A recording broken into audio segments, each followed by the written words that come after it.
ఒంగోలు సమీపంలోని పెళ్లూరులోని సాయిబాబా సెంట్రల్ స్కూల్లో ఏర్పాటు చేసిన జిల్లా స్థాయి సైన్స్ ఫెయిర్ను శుక్రవారం ఒంగోలు మేయర్ గంగాడ సుజాత, జిల్లా విద్యాశాఖాధికారి సివి రేణుకలతో కలిసి జాయింట్ కలెక్టర్ గోపాలకృష్ణ ప్రారంభించారు. ఈ సందర్భంగా విద్యార్థులు ఏర్పాటు చేసిన మోడల్స్ ను వారు ఆసక్తిగా తిలకించారు. ఈ సందర్భంగా జాయింట్ కలెక్టర్ గోపాలకృష్ణ మాట్లాడుతూ, పాఠశాలల్లో ఏర్పాటు చేసిన అటల్ టింకరింగ్ ల్యాబ్లను సమర్థవంతంగా వినియోగించుకోవాలని అన్నారు. విద్యార్థులు తమ ఆలోచనలకు రూపమిచ్చే విధంగా ఉపాధ్యాయులు ప్రోత్సహించాలన్నారు. మానవ మనుగడకు సైన్స్ ఎంతో అవసరమని అన్నారు. వికసిత్ భారత్ స్ఫూర్తితో విద్యార్థులు తమ నైపుణ్యాలను ప్రదర్శించడానికి వైజ్ఞానిక ప్రదర్శనలు మంచి వేదికలని ఆయన అన్నారు. జిల్లా విద్యాశాఖ అధికారి రేణుక మాట్లాడుతూ, జిల్లాలోని ప్రతి మండలం నుంచి ఈ వైజ్ఞానిక ప్రదర్శనకు విద్యార్థులు తమ మోడల్స్ తీసుకొచ్చామని అన్నారు. వికసిత్ భారత్ స్ఫూర్తితో విద్యార్థులు తమ మోడల్స్ తీర్చిదిద్దారన్నారు. ఈ ప్రదర్శనలో ఉత్తమమైన 11 మోడల్స్ ఎంపిక చేసి రాష్ట్ర స్థాయి ప్రదర్శనకు పంపుతామన్నారు. ఈ కార్యక్రమంలో Ongole deputy DEO Chandramouliswararao, Markapuram deputy DEO M Srinivasareddy, AEO Kishore Babu, Saibaba central school principal Sasi, జిల్లా సైన్స్ అధికారి రమేష్ మరియు వివిధ ప్రభుత్వ పాఠశాల విద్యార్థులు అధిక సంఖ్యలో పాల్గొన్నారు.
చాలా బాగుంది.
విద్యాశాఖ వారు వైజ్ఞానిక ప్రదర్శనను మొదట పాఠశాల స్థాయిలోను తరువాత మండల స్థాయిలోను మండల స్థాయిలో ఎంపికైనటువంటి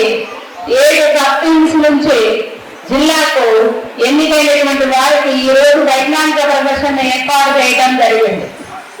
ఈ జిల్లా స్థాయి నుంచి కూడా 7 సబ్ టీమ్స్ నుంచి 7 ప్రాజెక్ట్స్ మరియు 7 ఇండివిజువల్స్, అదేవిధంగా టీచర్స్ నుంచి కూడా 2 సబ్ టీమ్స్ ను మనం ఎంపిక చేసి రాష్ట్ర స్థాయికి పంపించడం జరుగుతుంది. మరి ఇటువంటి జిల్లా స్థాయిలో జరుగుతున్నటువంటి వైజ్ఞానిక ప్రదర్శనకు మన డిప్యూటీ డిఈఓ గారు అయినటువంటి జిల్లా విద్యాశాఖ అధికారి ప్రకాశం జిల్లా గారు శ్రీమతి శ్రీ రేణుకా నారాయణ గారిని అధ్యక్షత వహించవలసిందిగా వేదిక మీదకి రావాల్సిందిగా కోరుతున్నాను. ఓకే, థ్యాంక్ యూ మేడం గారు. మేడం గారికి మన డిఓ మేడం గారికి డిఎస్ఓ గారు అయినటువంటి రమేష్ గారిని బుకే ఇవ్వవలసిందిగా కోరుతున్నాను.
మరి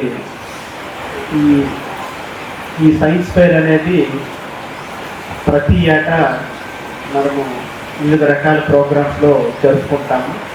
ఈ ఏడాది ఈ సైన్స్ ఫెయిర్ ఈ నేషనల్ ఎడ్యుకేషన్ పాలసీలో భాగంగా మరి థీమ్ వికసిత్ భారత్ ఏదైతే ఉందో వికసిత్ భారత్ అనే దీంట్లో భాగంగా మనకి 6-7 విజన్స్తో సబ్ థీమ్స్తో ఈరోజు ఇక్కడ నిర్వహించుకోవడం చాలా ఆనందదాయకం.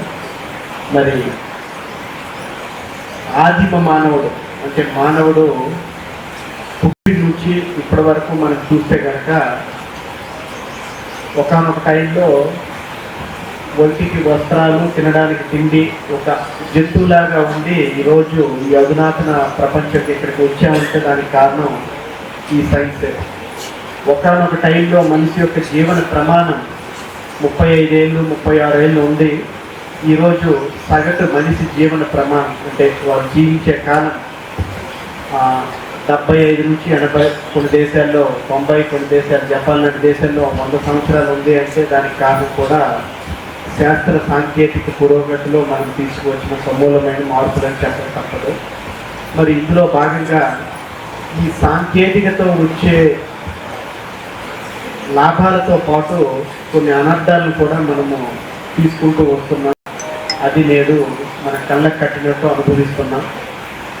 అందులో భాగంగా టీమ్స్, సబ్ టీమ్స్ మీకు ఇవ్వడం జరిగింది. ఫర్ ఎగ్జాంపుల్ ప్లాస్టిక్ అనే భూతం ఒక 20 ఏళ్ళ కిందట ఇంత తీవ్రంగా లేదు. ఈ ఫ్లెక్సీ అనే జాడ్యం ఒక 10 ఏళ్ళ కిందట ఇంత తీవ్రంగా లేదు. అట్లాగే ఈ క్యాన్సర్ అనే జాడ్యం ఒక 20 ఏళ్ళ కిందట ఇంత తీవ్రంగా లేదు. సో అందుకనే ఇప్పుడు సస్టైనబుల్ డెవలప్మెంట్, అభివృద్ధి చెందు, కానీ అది సస్టైనబుల్గా ఉండాలి. అంటే ప్రకృతికి విపత్తు లేకోకుండా, భవిష్యత్తుకు విపత్తు లేకోకుండా డెవలప్మెంట్ అనేది ఉండాలి అనే సూత్రాన్ని మరి మనం అందరం పాటించాలి. మరి ముఖ్యంగా ఈ వయసులో ఉన్నటువంటి పిల్లలు ఈ సైంటిఫిక్ టెంపర్ డెవలప్ చేయడానికి అటల్ టింకరింగ్ ల్యాబ్స్ అనేవి కూడా కేంద్ర ప్రభుత్వం వారు మంజూరు చేయడం జరిగింది. మన జిల్లాలో కూడా ఉన్నాయి. దురదృష్టవశాత్తు అవి ఏ దానికోసం అయితే ఏ రకంగా ఉపయోగపడాలో అది ఉపయోగించకుండా చాలా స్కూల్లో మూలన పడి ఉన్నాయి. సో దానికి ఉపయోగంలోకి తీసుకురావాలని నా యొక్క రిక్వెస్ట్, పర్టికులర్గా సైన్స్ టీచర్లకి. సో అట్లాగే ఇట్లాంటి ప్రదర్శనలు ఏదో జిల్లా ఒకసారి, సంవత్సరానికి ఒకసారి అని కాకుండా మనము ఆ స్కూల్ స్థాయిలో ఒక నెలకు ఒకసారో లేకపోతే 3 నెలలకు ఒకసారో సాయంకాలం పూట ఒక 2-3 గంటలు మనము చేసుకోగలిగితే, పెట్టుకోగలిగితే ఎంతో ఉపయోగకరంగా ఉంటుంది. పిల్లలకి వినూత్నమైన ఆలోచనలు వస్తాయి. పిల్లలు అడిగే క్వశ్చన్కి మన దగ్గర సమాధానం లేదు.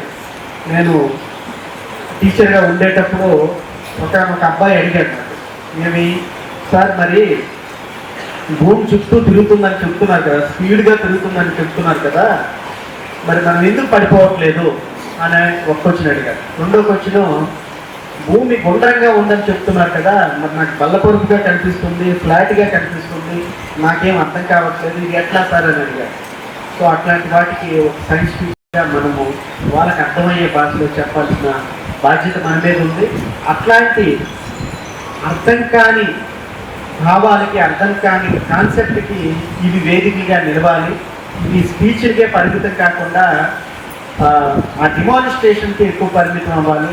ఇదేదో ఒక్కరోజు కార్యక్రమం కాకుండా అట్లీస్ట్ ఒక 3-4 రోజుల కార్యక్రమం అయ్యి మిగతా పిల్లలందరూ కూడా వచ్చి ఇక్కడ విజిట్ చేసి, టీచర్స్ కూడా విజిట్ చేస్తే బాగుంటుంది. ఎందుకంటే కాబట్టి ఆ స్పోర్టీ స్పిరిట్తో మిగతా వాళ్ళందరూ కూడా, విద్యార్థులందరూ, టీచర్స్ అందరూ వచ్చేస్తారని.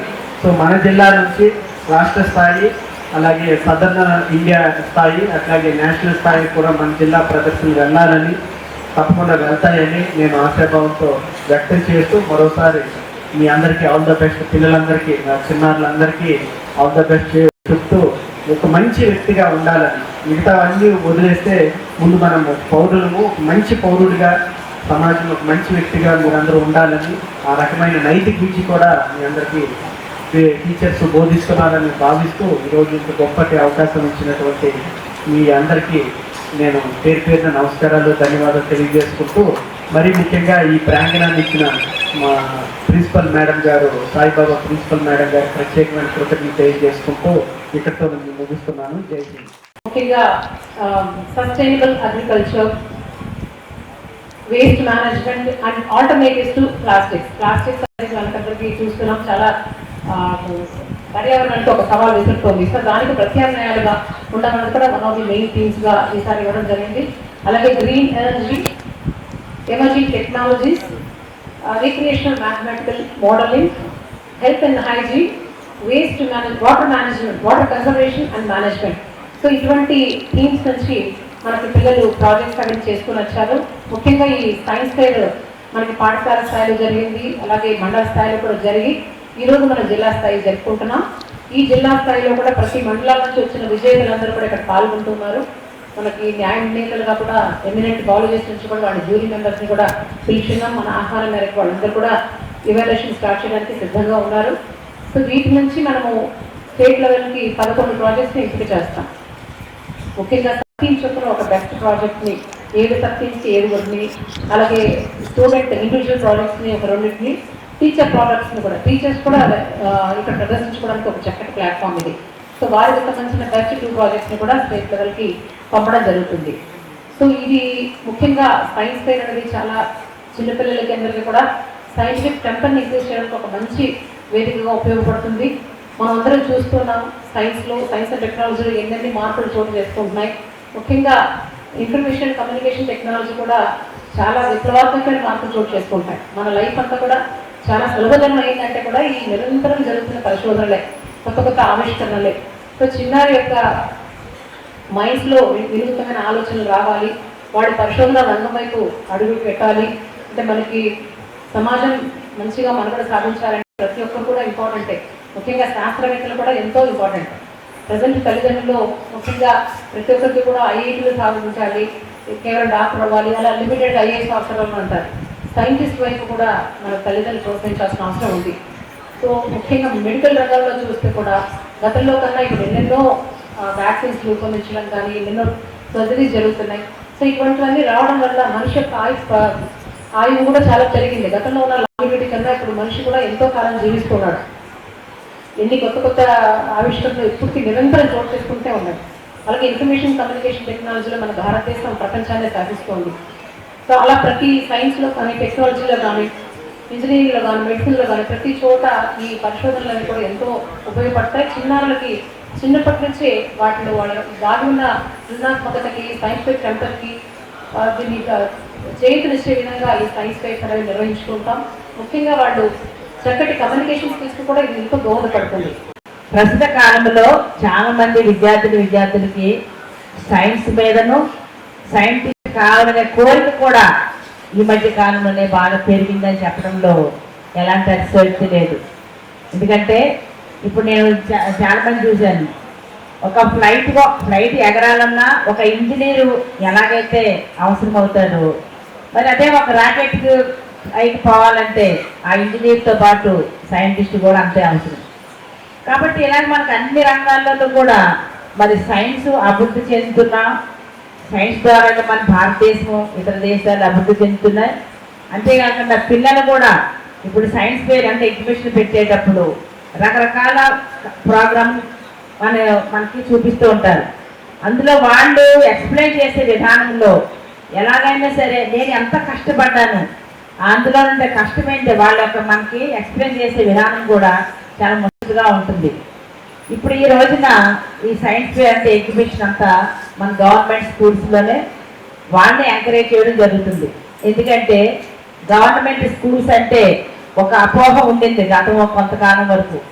ఏమని అని అంటే సరైన ఉపాధ్యాయులు ఉండరు, ఉన్న సరిగా పాఠాలు చెప్పరు, ఇలాంటి అపోహలు ఉన్నటువంటి గత రోజుల నుంచి ఈ రోజున అసలు ఉపాధ్యాయులు మనకి గవర్నమెంట్ స్కూల్స్లోనే ఉపాధ్యాయులు అంటేనే వాళ్ళు బాగా చదువుకున్న వాళ్ళు, రిక్రూట్ అయినచ్చిన వాళ్ళు అనే విషయాన్ని ఈ రోజు తల్లిదండ్రులందరూ కూడా గుర్తిస్తున్నారు.